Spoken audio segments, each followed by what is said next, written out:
Boy, the Milwaukee Brewers are in such a great spot as an organization and in first place in the NL Central. We'll get to that next here on Locked On Brewers.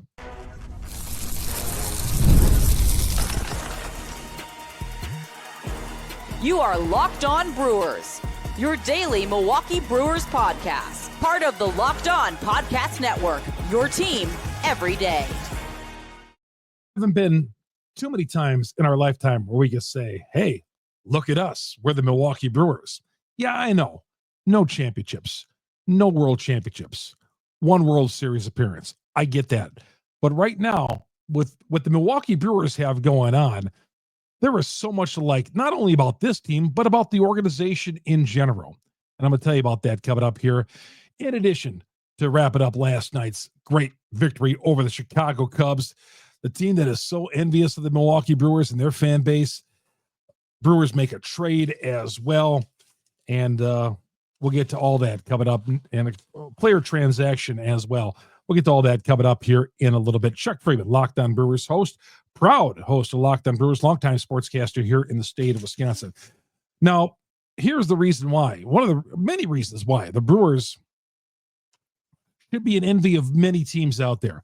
Number one, they got the best pitching staff in baseball. You look at the bullpen, you look at the arms in the bullpen. There are guys who are on the injured list who could contribute to this team out of the bullpen. And, there's just no room for them right now.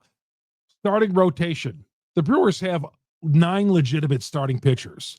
The Brewers are in such a position right now with starting pitching. Normally, if you're a contending team like the Brewers are, you're holding on to starting pitching for dear life. But man, how many small market teams, and pitching is where the price tag is. How many small market teams have as much great pitching as the Brewers have? And all these guys are making, they're not paying these guys much. The Brewers ace, Freddie Peralta, making $8 million a year. All right, we don't have guys in this staff who are making $30 and $40 million a year. You look it up and down this rotation. Quinn Priester, who's pitching on Tuesday. Misiorowski. These guys aren't making much at all. The Brewers right now are in an amazing position where they don't have to pay for pitching. In fact, their pitching is so good right now that other teams are calling them. The Brewers are in an enviable position where not only are they trying to buy, they're buyers, but they're also sellers. How many teams can say that they're buyers and they're sellers? People are calling the Milwaukee Brewers trying to buy starting pitching. There are guys in this who could be in this rotation, Nestor Cortez, who might not be able to break the rotation. So the Brewers are sellers in that matter. They're selling some of their excess amount of talent, like Nestor Cortez. Nestor Cortez was supposed to be, a number 2 or 3 guy in this rotation. Now, because so many other guys have emerged since Cortez has gotten hurt, there's no room for Cortez. And other teams are calling the Milwaukee Brewers, trying to take Cortez off the Brewers' hands. And they would move Cortez into an integral part of their rotation. That's where the Brewers are, right? They're sellers and they're buyers. The Brewers are also winning while developing players. The Brewers have a rookie out there, Jacob Misiorowski, on the hill. Kid, learning experience, got through the first inning on Monday night, gave up a 3-run inning, could have just buckled down and called it a day. But you know what? He bounced back, set down 10 in a row, and was able to extend out to the bullpen, who took the Brewers the rest of the way home. And they're developing players like Frelick, who homered in the game. Terang, Gold Glover. Frelick, Gold Glover. Even a guy like Blake Perkins, who had the big RBI base hit on Sunday. There almost was no room for this guy on the team. They almost had to keep him down at AAA. That's where the Brewers are. They're winning and developing young talent. The Frelicks of the world. The Terangs of the world. They make a trade for Andrew Vaughn. And look how good Vaughn has been in the 14 or 15 games he's been. 14 games he's been with the Brewers. He's played in 4 homers. He's batting .349. He couldn't break the Mendoza line with the White Sox. The Brewers got him. He was tearing it up at AAA, got him in a trade for Savale and Vaughn. Man, you can't take him out of that spot. I mean, right now, we're in love with Andrew Vaughn. He's our first baseman. We are set on Andrew Vaughn. Rhys Hoskins comes back. I'm sorry. Andrew Vaughn keeps us up. Rhys Hoskins is not replacing Andrew Vaughn at first base. How about that? And team control, where a small market looks for a guy like Andrew Vaughn. The Brewers have so much ammunition right now. If they want to, they can go out and make a trade for anybody they want. Any one of those guys who are out in the trade market, the Suarez's, if Ramirez is on the trade market for Cleveland, the Brewers have enough ammunition, controllable pitching, veteran pitching. Hey, they have a whole menu. They just hold up to Cleveland or Arizona and say, hey, these are my guys right here. What do you want? Who are you interested in? They have a full menu of players. Guys who could be on this roster contributing to this team who are sitting down in Nashville. If they want to trade some of that controllable talent, the Logan Hendersons of the world. I'm just saying if they wanted to. The Brewers have as much, if not more, ammunition to make a trade than anybody in baseball right now. I feel that's how they're good. Developing players. 20 games over the 500 mark, first place, and it just burns into the Cubs fans, that fan base. They steal our manager, Craig Counsell, a couple of years ago. We hire this Pat Murphy, his assistant, and Murphy turns out to be just an amazing gem. This Brewers team never goes on long skids. I mean, a long losing streak, they might lose two in a row, okay? There's not much adversity with these guys. The team all gets along. That clubhouse is amazing. And it's all created by what Matt Arnold has done here with his team and the manager, Pat Murphy. Pat Murphy, the amazing manager he is. Again, when he was first hired, I thought, okay, Ricky Weeks, who was the quote-unquote assistant coach, manager in waiting, the minute that Murphy's teams start going south, we haven't heard any of that in a year and a half, right? I thought if Murphy struggled a little bit, they would call on Ricky Weeks to be the manager. Fans would be calling on Ricky Weeks to be the manager. Not one peep of that, because Murphy has been great, and in my opinion, on his way to winning Manager of the Year once again, and this time unanimous. Yeah, the Brewers haven't won a World Series, but there is so much to like about the organization right now that we couldn't have said many times in our lifetime. And I go a long ways back. Many times in our lifetime, we could not have said this about the Milwaukee Brewers. They have a solid GM. They have a great manager, terrific clubhouse, farm system, ammunition, buyers and sellers, young players that are contributing to a team and getting better each day to a team that's 20 games over the 500 mark. And Christian Yelich has finally turned it around. Hit his 20th home run on Monday night. Brewers in a great, great spot. I know Cubs fans who watch this podcast, thank you for watching, but I know, and I see your anger on there, you take it out on us Brewers fans. You come at me, you come at a lot of people, because you know why? You're embarrassed that this team down the road, up Highway 94, you take our manager, we can't spend like you guys do, yet we still are the owners of this division. Got to just kill Cub fan to feel that way, right? Just got to just destroy Cub fan.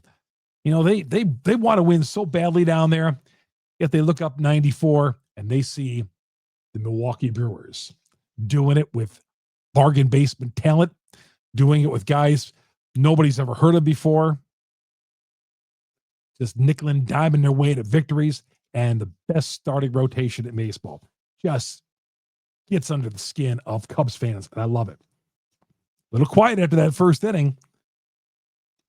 No problem. Brewers didn't panic after getting down 3-0, and they rolled to a win. All right, we're going to talk a little bit about this game. Some of the highlights, a low light toward the end.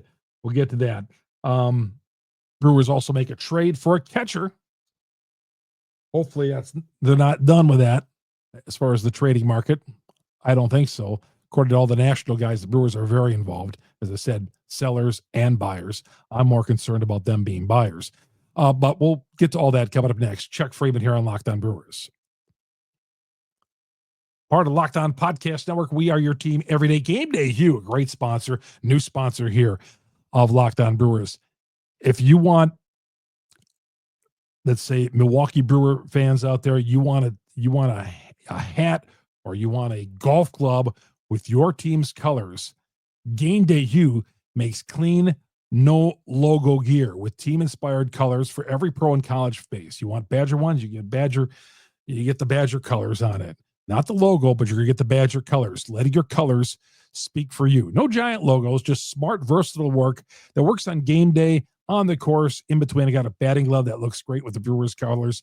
It's just fantastic. So right now, with Gameday Hue, GamedayHue.com, use that promo code MLB15. You'll get 15% off your order. That's Gameday Hue, Gameday, HUE.com. The code even stacks up on bundle deals, so it's now time to load up.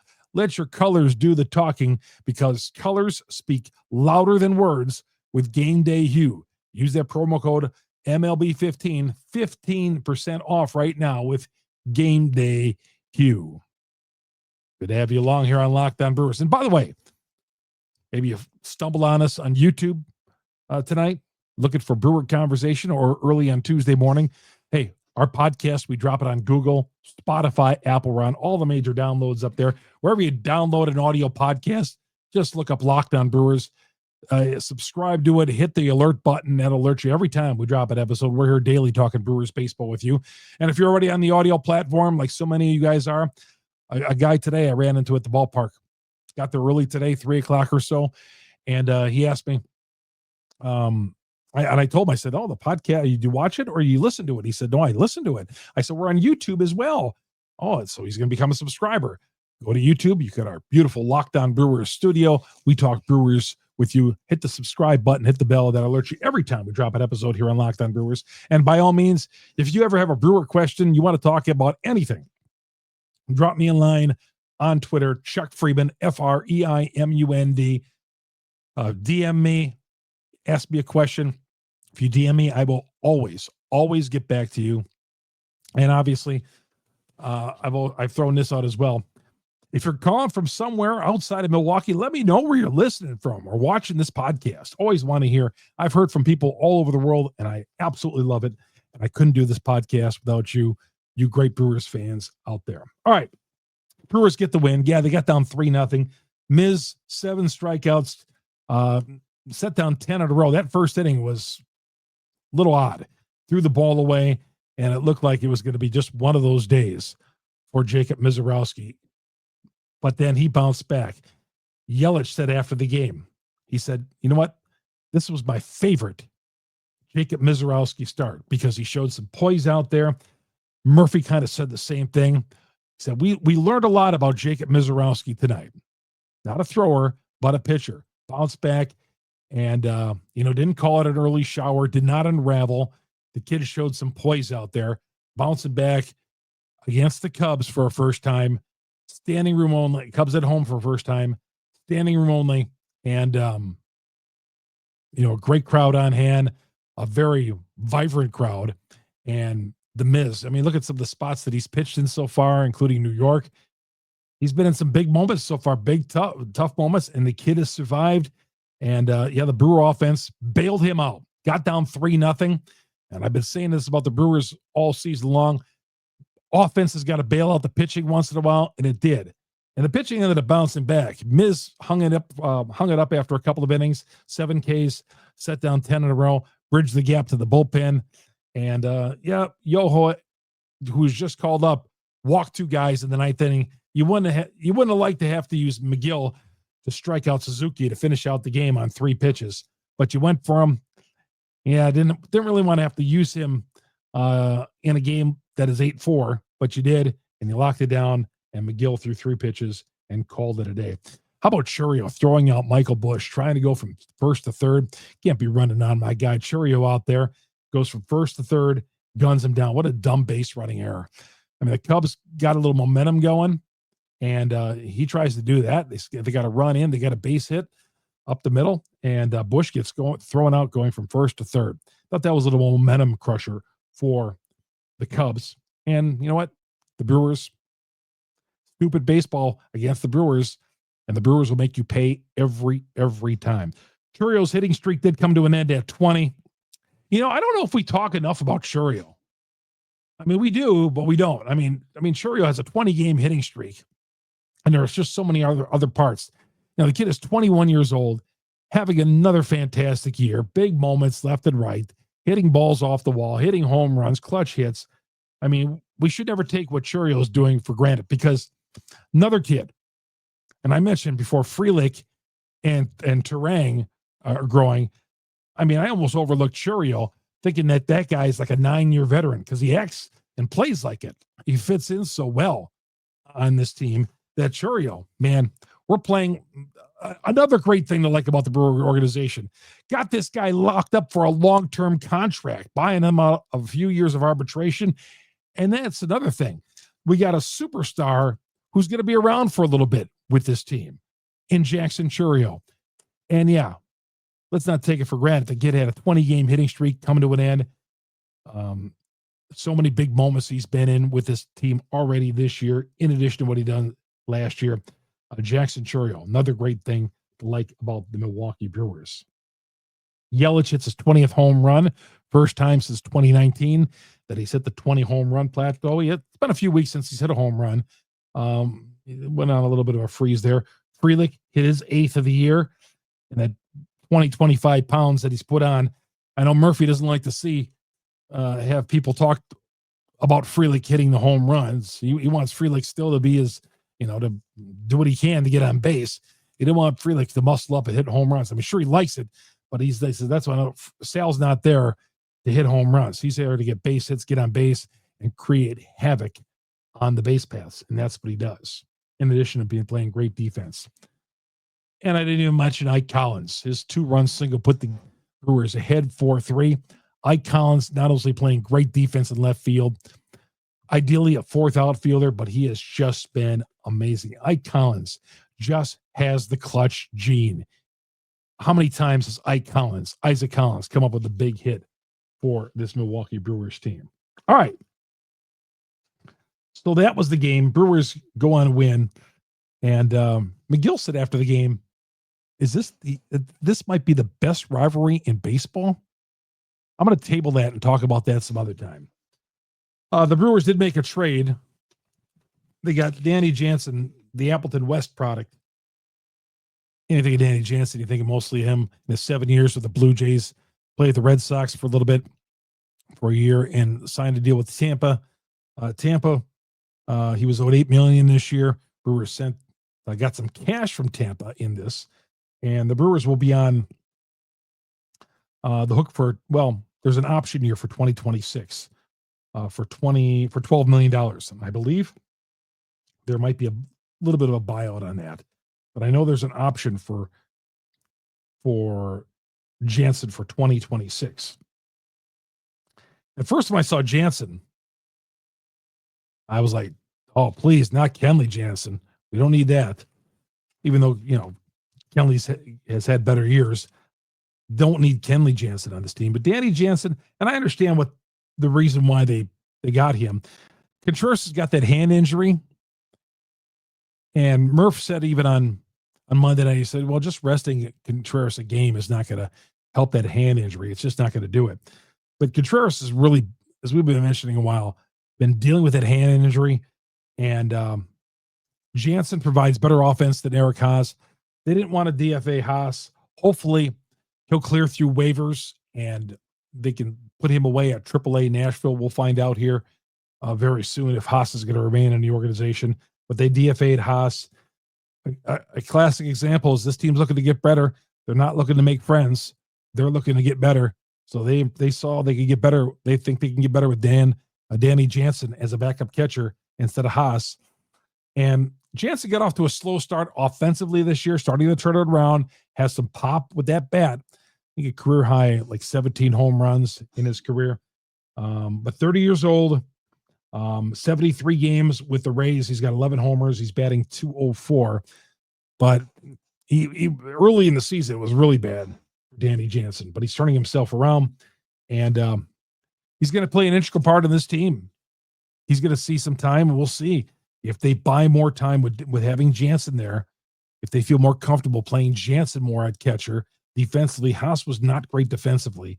Jansen, a little bit of an upgrade there defensively. Not much more, but a little bit more. And we'll see if he catches more with Contreras as the DH. Trying to do whatever he can to fix that hand. Suarez. I mentioned earlier, Brewers obviously in the market for Suarez. He was hit on a hand with a pitch, just like he was in the All-Star game. X-rays were negative, and he's going to be okay. Well, we'll see how he checks out tomorrow, but X-rays were negative. But Suarez, in a game with Detroit tonight, the Arizona third baseman, hit on the hand, just a bruised hand, should be all right. One other thing, Bob Nightingale is reporting the other teams are definitely calling for Nestor Cortez. Back to the Jansen deal, the Brewers did give up Jad Her. Excuse me if I butcher this name, Arenamo, 21-year-old prospect. He was going to be Rule 5 eligible at the end of the season anyway. So the 21st ranked prospect in the Brewer organization, the Brewers give up for Danny Jansen, a backup catcher. Brewers also recalled Yoho, who pitched on Monday night, and they sent Tobias Myers down. All right, when we come back, we'll get into Tuesday's game. Game 2 of the series. I see the Brewers are a slight favorite already in that. We'll get to that next here on Locked On Brewers. Good to have you along here on Locked On Brewers. Thanks for making us your first listen to every day here on Locked On Brewers. The pitching matchup, Quinn Priester. Can you believe Quinn Priester's 9-2? 9-2. Had one struggling inning against Seattle last week, but stuck around for 7 innings, gave up 6 hits. Real good start out of Quinn Priester last week at the rubber game last Wednesday afternoon in Seattle. Brewers facing an old friend, Colin Ray, picked up by the Cubs after he was no longer needed in Milwaukee, and having a solid year. Although his last start, Ray gave up 3 home runs to the Royals at Wrigley last Wednesday. It was a tough outing for him. But sounds like Colin Ray could be pitching for his spot, because if the Cubs go out and get some pitching at the trading deadline, Colin Ray might be the odd man out. He's 8-4. He's got an ERA of just over 4, and he hasn't been bad for them at all. But the Cubs are looking at it that, hey, they want to win a championship, and they feel if they can upgrade over Colin Ray, like the Brewers did with Misiorowski over Savale, well, then Colin Ray likely might be the odd man out of that rotation. But he pitches on Tuesday against Quinn Priester. And Ray, a few times this year, has given up 3 home runs in a game, and did so in his last start against the Royals. Sad note for the Cubs, I want to say Ryan Sandberg. Old schoolers out there know that the Cubs were in the, they've always been in the National League. The Brewers were in the American League. The Brewer rivals used to be the Chicago White Sox. It was the White Sox fans. It was the White Sox fan base that would come up to the county stadium, and the rivalry was with the White Sox for all those years. And when the Brewers moved to the National League in the 90s, the Cubs became the rival, and the White Sox got pushed away. In the 80s, 70s, and for as long as I remember, I grew up on the south side of Milwaukee in Greendale. And on clear nights, you could get WGN on TV. The Cubs would show, and they show every game on TV on Channel 9. And you'd be able to watch the Cubs on TV each and every night. Or afternoon, you get it from school, because it was baseball. The Brewers were not showing every game on TV. And you could watch Johnny Bench or Will Clark or whatever. You could watch Cubs baseball on Channel 9. Later, when cable came in, you got the Cubs on cable TV. So they were no threat to the Brewers. They were in the National League. So yeah, I watched a lot of Cubs games growing up, and I was a fan of the 84 Cubs. Yeah, I was a fan because they had no threat to the Brewers back then. And one of the stars of that 84 team, Ryan Sandberg, one of the all-time great Chicago Cubs. It was sad to see he passed away at the age of 65 of cancer. One what a great player he was. Defensively, clutch player, and, integral part of that 84 Cubs team that kind of, ended a playoff drought for the Cubs because they had not been to the playoffs since 1945, and they won the division title in 84. Now they lost in a short series with the Padres that year, but Sandberg helped turn the Cubs around in 84 and break them out of among other players in the team, break them out of their drought. But he was a great player. Great player. I was sad to see him. And Ryan Sandberg was in a golf outing with me at Aaron Hill's a few years ago, playing in the group in back of us, and just was a nice guy. All around good guy to deal with, both when he was a manager with the Phillies and a player with the Cubs. Covered a couple of playoff games down there. Always good. I was sorry to see this pass away. I saw a picture of him on Facebook the other day, a video that he had cut, and he had terminal cancer and just terrible. So, yeah, Ryan Sandberg. I'm sorry to see that today, and I know Cub fans are grieving. And I know Cub fans out there. We're in a vicious rivalry between the Brewers and Cubs here. Yeah, and it's heated. But my heart goes out to many Cub fans out there on this, that you grew up with Ryan Sandberg, and many of you did. And old number 23, man, he is truly one of the all-time great Chicago Cubs legends. All right, on that note, we'll look ahead to Game 2 tomorrow night. Brewers and Cubs at AmFam Field, 6:40 start. You see me at the ballpark. Love to take a selfie with you and all that. I'm going to be making my way up to the press box tomorrow night, covering the next couple of days. So we'll see you at the ballpark, wherever I see you. Always, please stop and say hello. Drop me a note on Twitter as well.